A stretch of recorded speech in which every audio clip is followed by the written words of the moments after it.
Hi అండి. Welcome to Sri thoughts. ఈరోజైతే నేను మీ ముందుకి మరొక ఇన్ఫర్మేటివ్ వీడియోతోటైతే వచ్చేసాను.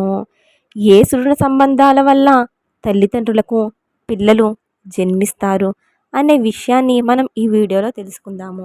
దానికన్నా ముందుగా మీ అందరికీ చిన్న రిక్వెస్ట్ అండి. మీకు కనుక ఈ వీడియో నచ్చినట్లయితే తప్పకుండా చిన్న లైక్ ఇచ్చి మీ ఫ్రెండ్స్ అండ్ రిలేటివ్స్తో షేర్ చేసుకోండి. మొదటిసారిగా మా ఛానల్ని చూస్తున్నట్లయితే సబ్స్క్రైబ్ చేసుకుని పక్కనే ఉన్నటువంటి బెల్ ఐకాన్ క్లిక్ చేసినట్లుగా ఫర్దర్ నోటిఫికేషన్స్ అన్నీ కూడా మీకు అందుతాయి. ఇప్పుడైతే మనం వీడియోలోకి వెళ్ళిపోదాము. పూర్వము ఒక ఊర్లో ఒక వ్యక్తి ఉండేటటువంటి వాడు. తన భార్యతో కలిసి తన జీవితాన్ని చాలా సంతోషంగా గడుపుతూ ఉన్నాడు. అతను సద్బ్రాహ్మణ వంశంలో జన్మించిన ఏ పూజలు ఏ హోమాలు చేయటం వచ్చేవి కావు. తనకు నచ్చిన పనిని ఏదో చేసుకుంటూ దానివల్ల వచ్చిన డబ్బులతో జీవితాన్ని చక్కగా గడుపుతూ ఉండేవాడు. ఏ చీకు చింత లేకుండా ఆనందంగా వచ్చిన డబ్బుతో తన భార్యతో కలిసి జీవితాన్ని గడపసాగాడు. ఇలా రోజులన్నీ కూడా గడుస్తూ ఉండగా తన భార్య గర్భం దాల్చవచ్చింది. ఇప్పుడు తనకు సంతానం కలగబోతోంది కాబట్టి ఇంకా ధనం ఎక్కువగా సంపాదించాలి అనుకుని పని కోసం పక్క ఊరికి వెళతాడు. అలా తన పనిని ముగించుకుని ఇంటికి తిరిగి వస్తూ ఉండగా ఊరు బయట ఒక అందమైన ఆశ్రమం కనపడింది. వెంటనే ఆ ఆశ్రమం దిశగా అడుగులు వేస్తూ ఆ ఆశ్రమానికి చేరుకున్నాడు. వెంటనే అక్కడ చేరుకుని అక్కడ విద్యాభ్యాసం చేస్తున్న శిష్యులను చూసి తను కూడా ఏదైనా సరే నేర్చుకోవాలని నిర్ణయించుకున్నాడు. వెంటనే ఆ గురువుగారి దగ్గరికి వెళ్ళి తనకు కూడా మంత్రోపదేశం చేసి జ్ఞానాన్ని ప్రసాదించమని వేడుకుంటాడు. ఆ గురువు కూడా మామూలు వ్యక్తి కాదు, గొప్ప తపశ్శక్తి సంపన్నుడు, త్రికాల వేది. అప్పుడు ఆ గురువు, నాయనా, నేను నీకు మంత్రోపదేశం చేస్తాను, కానీ నువ్వు నేను చెప్పేటటువంటి విషయాన్ని తూచా తప్పకుండా అదేవిధంగా పాటించాలి. తప్పకుండా అదేవిధంగా చేస్తావు కదా, మాట తప్పవు కదా అని అంటాడు. అప్పుడు ఆ వ్యక్తి, చెప్పండి గురువుగారు, మాట నేను అస్సలు తప్పను, మీరు చెప్పినట్టుగానే వింటాను అని అంటాడు. నాయనా, నీకు కొన్ని రోజులలో ఒక పుత్రుడు జన్మించబోతున్నాడు. నీకు అలా పుత్రుడు జన్మించగానే ఆ పుత్రుడిని తీసుకువచ్చి నాకు ఇవ్వాలి. ఆ మాటలు విన్నటువంటి ఆ వ్యక్తి చాలా ఆశ్చర్యపోతాడు. అయినా సరే గురువుగారిపై భక్తి నమ్మకంతో ఆయన ఆజ్ఞ ప్రకారం సరే గురువుగారు అని చెప్పి అక్కడి నుంచి ఇంటికి పయనమవుతాడు. అలా ఇంటికి వెళ్ళి జరిగినదంతా తన భార్యకు పోసగుచ్చినట్టు చెప్తాడు. భార్య మొదటగా తన పుత్రుడు దూరం అవుతాడని చాలా బాధపడింది. ఎంతో ఆందోళన చెంది భర్తతో వాదించింది. చివరిగా గురువుగారి దగ్గరకు తన పుత్రుడు వెళితే చాలా గొప్పవాడు అవుతాడని భావించి గురువుగారికి తన పుత్రుని ఇవ్వడానికి చివరిగా ఒప్పుకుంది. కొద్ది రోజులు అలా కాలం గడవసాగింది. ఒక రోజున ఆమె ఒక అందమైనటువంటి పండంటి మగబిడ్డకు జన్మనిచ్చింది. ఆ తరువాత గురువుగారికి ఇచ్చిన మాట ప్రకారం ఆ బాబును తీసుకుని ఇద్దరు గురువు వద్దకు చేరుకున్నారు. తమ పుత్రుణ్ణి గురువుగారు దగ్గర అప్పచెప్పుతారు. ఆ తల్లిదండ్రులు ఇద్దరు చూస్తుండగానే ఆశ్రమం పక్కన చిన్న గొయ్యి తీసి ఆ బాలుణ్ణి అందులో పాతిపెడతారు గురువుగారు.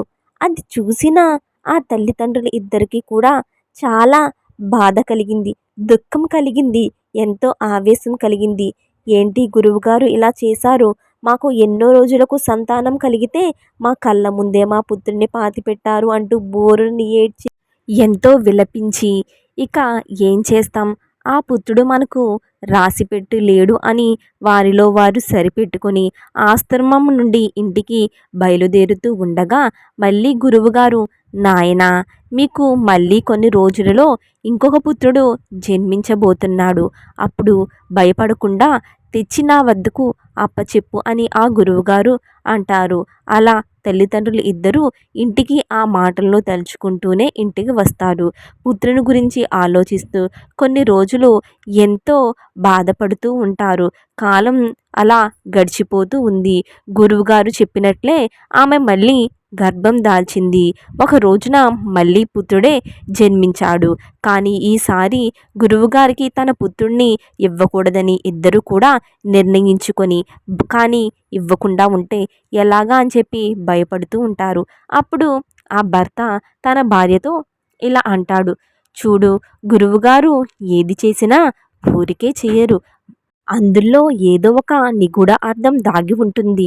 అయినా మొదటి బిడ్డని పూడ్చిపెట్టారు. ఇప్పుడు అలా చెయ్యరు. నీవు ఏమీ కూడా భయపడవలసిన అవసరం లేదు అని అంటాడు. ఎలాగోలాగా తన భార్యను నచ్చచెప్పి ఇంటి నుండి పుత్రుణ్ణి తీసుకొని గురువు వద్దకు వెళతారు. అప్పుడు గురువు ఆ బిడ్డను తదేకంగా చూస్తూ వెంటనే మరొక గొయ్యి తవ్వించి అందులో రెండవసారి పుట్టినటువంటి పుత్రుణ్ణి కూడా పూడ్చిపెడతాడు.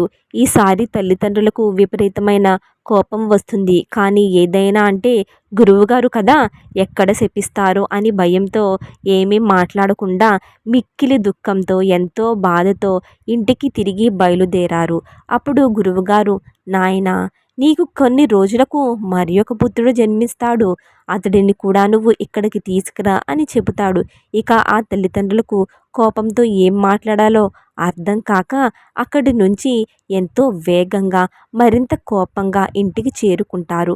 అప్పుడు ఆ తల్లిదండ్రులు ఆ గురువుగారు చెప్పినట్టే మనకు కొన్ని రోజులకు మరొక పుత్రుడు జన్మిస్తాడు. కానీ ఈసారి మాత్రం అస్సలు ఆ పుత్రుణ్ణి గురువుగారి వద్దకు తీసుకు వెళ్ళకూడదు. అసలు మనకి పుత్రుడు జన్మించినట్లుగా గురువుగారికి తెలియనివ్వకూడదు అని ఇద్దరు కూడా నిర్ణయించుకుంటారు. కాలం గడుస్తూ ఉంది. ఆమె మళ్ళీ గర్భం దాల్చింది. ఆ గురువుగారు చెప్పినట్టే మళ్ళీ కూడా పుత్రుడే జన్మించాడు. తల్లిదండ్రులు ఇద్దరు కూడా చాలా సంతోషించారు. కానీ ఈసారి ఎట్టి పరిస్థితుల్లోనూ మన పుత్రుణ్ణి గురువుగారికి ఇవ్వకూడదని చాలా జాగ్రత్తగా చూసుకుంటూ ఉంటారు. కానీ ఆ మరుసటి రోజునే గురువుగారే వాళ్ళ ఇంటికి వచ్చి, నాయనా, ఇచ్చిన మాటను మర్చిపోయావా? బిడ్డ పుట్టిన వెంటనే నా వద్దకు ఎందుకు తీసుకురాలేదు? నేను తీసుకురమ్మని చెప్పాను కదా అని చెప్పి అడుగుతాడు. అప్పుడు ఆ వ్యక్తి గురువుగారు పాదాలకు సాష్టాంగం నమస్కారం చేయించి, గురుదేవా, నన్ను క్షమించండి.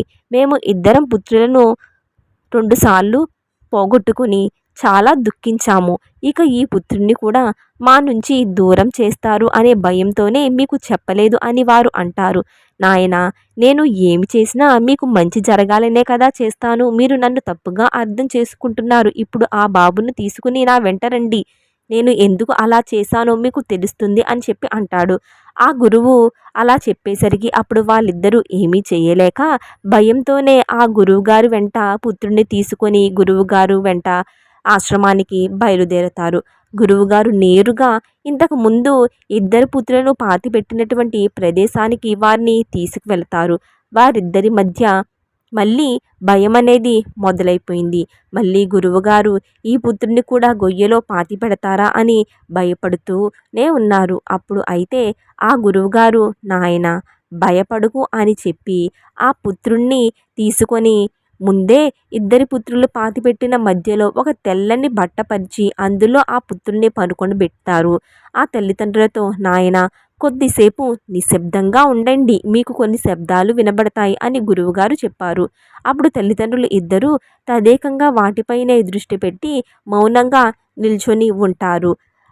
అప్పుడు వారికి మొదటి పుత్రుని గొంతులో నుంచి రెండవసారి పూడ్చిపెట్టిన పుత్రుడితో ఏదో మాట్లాడుతున్నట్టు వినిపించింది. మొదటి పుత్రుడు రెండవ పుత్రునితో ఇలా అంటున్నాడు, ఒరేయ్, వీడికి ఎందుకురా నువ్వు జన్మించావు అని అడుగుతాడు. అప్పుడు రెండవ పుత్రుడు, వీడు నా పూర్వజన్మలో నా స్నేహితుడు. నా వెంటే ఉంటూ నన్ను చాలా మోసం చేసి నా ధనాన్నంతా కూడా కాజేశాడు. అందువల్లే ఒక పిచ్చివానిలాగా మారి మరణించాను. ఆ కోపంతోనే ఈ జన్మలో వీడికి పుత్రునిగా జన్మించి వీడి అష్టకష్టాలు అనేక ఇబ్బందులు పెట్టి వీడిని కూడా ఒక పిచ్చివాడులా మారుద్దామని అనుకున్నాను. కానీ మధ్యలోనే ఈ గురువుగారు వచ్చి పాపకర్మల నుండి వీడికి విముక్తిని ప్రసాదించారు. అలా వీడు తప్పించుకున్నాడు. నువ్వెందుకు వీడికి మొదటి పుత్రుడిగా జన్మించావని రెండవ పుత్రుడు అడగగా అప్పుడు మొదటి పుత్రుడు ఈ విధంగా సమాధానం చెప్పాడు. నేను వీడికి పూర్వజన్మలో ఎంతో సహాయం చేసినప్పటికీ వీడు నన్ను మోసం చేసి నన్ను అనేక బాధలు పెట్టి హింసలు గురి చేసి నన్ను నా కుటుంబాన్ని దూరం చేశాడు. ఆ పంగతోనే నేను ఈ జన్మలో వీడికి పుత్రుడిగా జన్మించి వీరిద్దరిని విడదీద్దామని అనుకున్నాను. కానీ మధ్యలో ఈ గురువుగారు వచ్చి తాను తీసుకొని వీరు అనుభవించాల్సిన పాపకర్మల ఫలితాన్ని తప్పించాడు. అలాగే మనల్ని కూడా పాపకర్మలు చెయ్యకుండా ఆపివేశారు. దీని వలన మనకు తర్వాత జన్మలో కష్టాలు పడేటటువంటి అవకాశం ఉండదని ఇద్దరూ కూడా మాట్లాడుకుంటూ ఉంటారు. అప్పుడు మొదటివాడు రెండోవాడు కలిసి మూడోవాడిని ఇలా అడుగుతారు, ఒరే నువ్వెందుకురా వీళ్ళ కడుపున పుట్టావు అని అడుగగా అప్పుడు ఆ మూడవసారి జన్మించినటువంటి బిడ్డ ఈ విధంగా సమాధానం చెప్తాడు. నేను పూర్వజన్మలో నన్ను నా బిడ్డలు నా బంధువులు అందరూ కూడా వదిలివేశారు. అలా వారు నన్ను వదిలేసినప్పుడు వీళ్ళు నన్ను చేరదీశారు. అలా చివరి వరకు నన్ను ఆనందంగా సంతోషంగా చూసుకుంటూ వచ్చారు. అందువలన ఈ జన్మలో వీరికి పుత్రుడిగా జన్మించి వీరిని కంటికి రెప్పలా చివరి వరకు ప్రేమతో చూసుకోవాలని వీరికి పుత్రుడిగా జన్మించాను. మీరు వాళ్ళని పీడించడానికి పుత్రులుగా పుట్టారు. కాబట్టి గురువుగారు మిమ్మల్ని గొయ్యి తీసి పాతిపెట్టారు. కానీ నేను వీరికి సుఖపెట్టడానికి సంతోషపెట్టడాలి అని అనుకున్నాను. కాబట్టి నన్ను చెప్పకుండా గురువుగారు వదిలివేశారు అని మూడవ బిడ్డ వారిద్దరికీ కూడా సమాధానం చెప్పాడు. ఇదంతా వింటున్నటువంటి తల్లిదండ్రులు ఎంతో బాధపడి గురువుగారి పాదాలపై పడి క్షమించమని వేడుకుంటారు. ఆ తరువాత గురువుగారు, నాయనా మన పూర్వజన్మలో చేసిన పాపకర్మల వల్ల మనము ఎవరికైనా రుణపడి ఉంటే వారే మనకు బిడ్డలుగా పుట్టి ఆ పాపపుణ్యాలను అనుభవించేలా చేస్తారు. అందువలనే కొందరు తమ సంతానం వల్ల అష్టకష్టాలను ఎంతో నష్టాలను మానసికమైన వ్యధలను పొందుతూ ఉంటారు. మరి కొంతమంది వారికి కలిగే సంతానం వల్ల చివరి వరకు ఎంతో సంతోషిస్తూ మరెంతో లాభాన్ని పొందుతూ ఉంటారని గురువుగారు చెప్పారు. ఆ తరువాత ఆ పుత్రుని తీసుకొని అక్కడి నుంచి ఆ సద్బ్రాహ్మణ దంపతులు ఇద్దరూ కూడా ఇంటికి చేరుకున్నారు. చూశారు కదండి, మనకు కలిగేటటువంటి సంతానం పూర్వజన్మలో మనం చేసే పాపపుణ్యాల కర్మల వలన మనకి ఎవరికైతే రుణపడి ఉంటే ఖచ్చితంగా వారే మనకి సంతానంగా జన్మించి పుణ్యకర్మం అయితే సుఖాలను, పాపకర్మలు చేస్తే ఆ సంతానం వల్ల దుఃఖాలు కలిగిస్తారు. చూశారు కదా, మీకు గనక ఈ వీడియో నచ్చినట్లయితే తప్పకుండా చిన్న లైక్ ఇవ్వటం మాత్రం అస్సలు మర్చిపోవద్దు. మీకు యూజ్ఫుల్ అనిపిస్తే మీ ఫ్రెండ్స్ అండ్ రిలేటివ్స్తో షేర్ చేసుకోండి. మొదటిసారిగా మా ఛానల్ని చూస్తున్నట్లయితే సబ్స్క్రైబ్ చేసుకొని పక్కనే ఉన్నటువంటి బెల్ ఐకాన్ క్లిక్ చేసినట్లయితే ఫర్దర్ నోటిఫికేషన్స్ అన్నీ కూడా మీకు అందుతాయి. Thank you for watching.